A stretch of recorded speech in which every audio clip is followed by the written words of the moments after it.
going on, Falcon fan? This is your boy Ricondo. Come back at you with another video. So today we're going to highlight Troy Andersen, our 58 pick overall in the draft this year, and how he can fit in with this team. All right, so go ahead, guys. Before you do that, please, if you haven't joined, subscribe to the channel. Please hit notification bell so you know when I drop another video. Please hit the like button so I know you guys that hear what I talk about. Then please share my video throughout the YouTube universe so more people can come in and hear me talk about these Atlanta Falcons. So like I said, guys, we're going to highlight Troy Andersen. But before I do that, I just want to talk about from a report from Tom Paracello saying that the Falcons had a visit today with linebacker Nick Kwiatkoski, former Raider. Yes, a former Bear as well. So you see the ties with Ryan Pace again. But they brought him in for a visit. He did not sign with the team. But when I'm thinking about the Falcons even looking at another linebacker, I'm thinking about Deion Jones. If you look at over the cap, Deion Jones has the highest cap number hit this year for the Atlanta Falcons.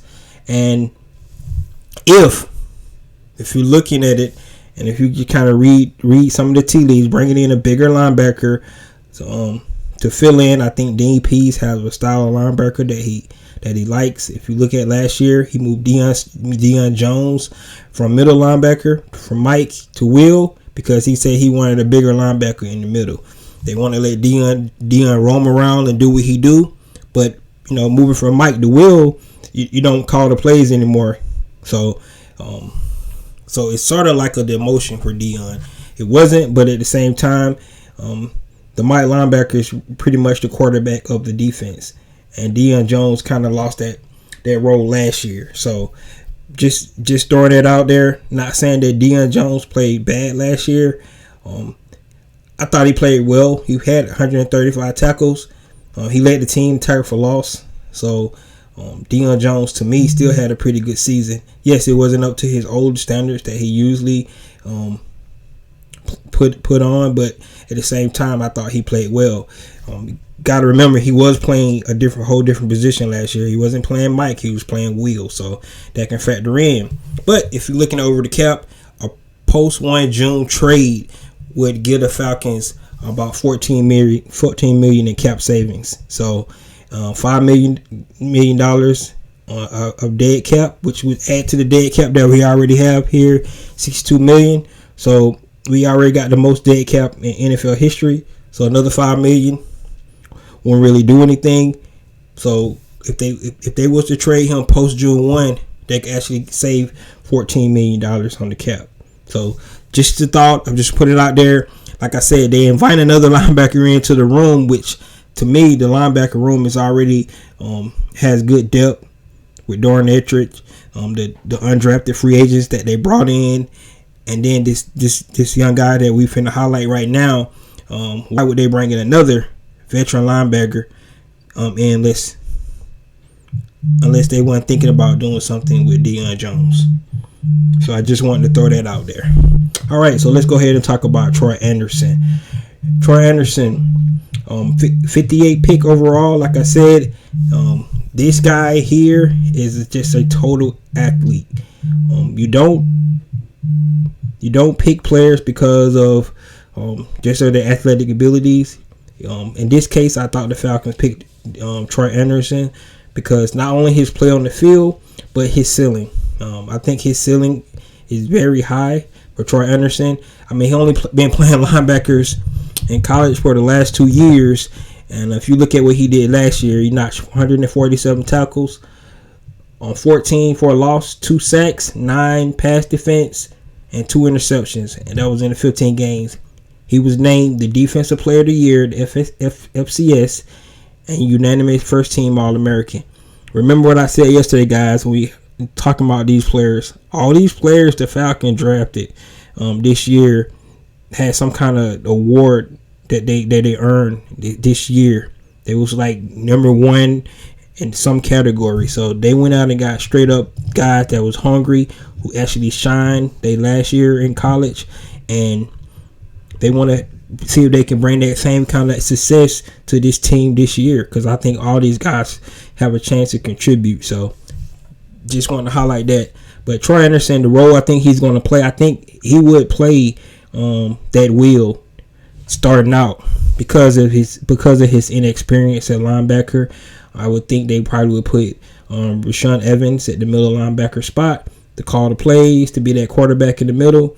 Michael Walker probably will be backing up Rashaan Evans. And then if they don't do anything with Deion Jones will still be that wheel, but they will have Troy Andersen backing up with him. They do something with Deion Jones, I can see Troy Andersen actually falling into that role as will linebacker. His speed, he'll be able to stick with running backs, tight ends, and some of the receivers out there, especially if we decide to get in some zone. His speed, his football IQ, because remember, he did play quarterback and he played running back as well, so he understands the game of football. Being able to play quarterback, you have to be able to read defenses. You got to be able to understand coverages and things like that. He was able to do that. And then when we're in a running back, you got to be able to set up your blocks and be able to read holes and everything like that. So this guy has a good IQ for football. I think once he get in the room with our veteran linebackers, with our linebacker coach, I think he's definitely going to be able to pick it up quick, and he's going to hit the ground running. Believe it or not, like I said, I think he's just scratching the surface of what kind of linebacker he can be. This guy ran a 4.4 in the 40, and if you look at the tape, it shows his speed. He has anticipation, be able to read plays before they happen. But even with that speed, you can kind of be a little late to starting out with his inexperience and still be able to get to the play and make the right play. So I think Troy Andersen is going to be a big pickup for us. I think they want to get him on the field as soon as possible so he can actually start to gain some experience. He's definitely going to be on special teams and contribute there. So that's one thing. But if they don't do anything with Deion Jones, because I'm not saying that they are, but if they don't do anything with Deion Jones, I see him playing behind Deion Jones in that wheel spot. So that's what I think about Troy Andersen. You guys, let me know what you think about this whole situation with our linebackers. Like I said, they brought in Nick Kwiatkoski today, and he did not sign with the team, but just the fact that they're looking at another linebacker. And you think about our linebacker room as it stands today, like I said, with the guys that we already had in there, the undrafted free agents. And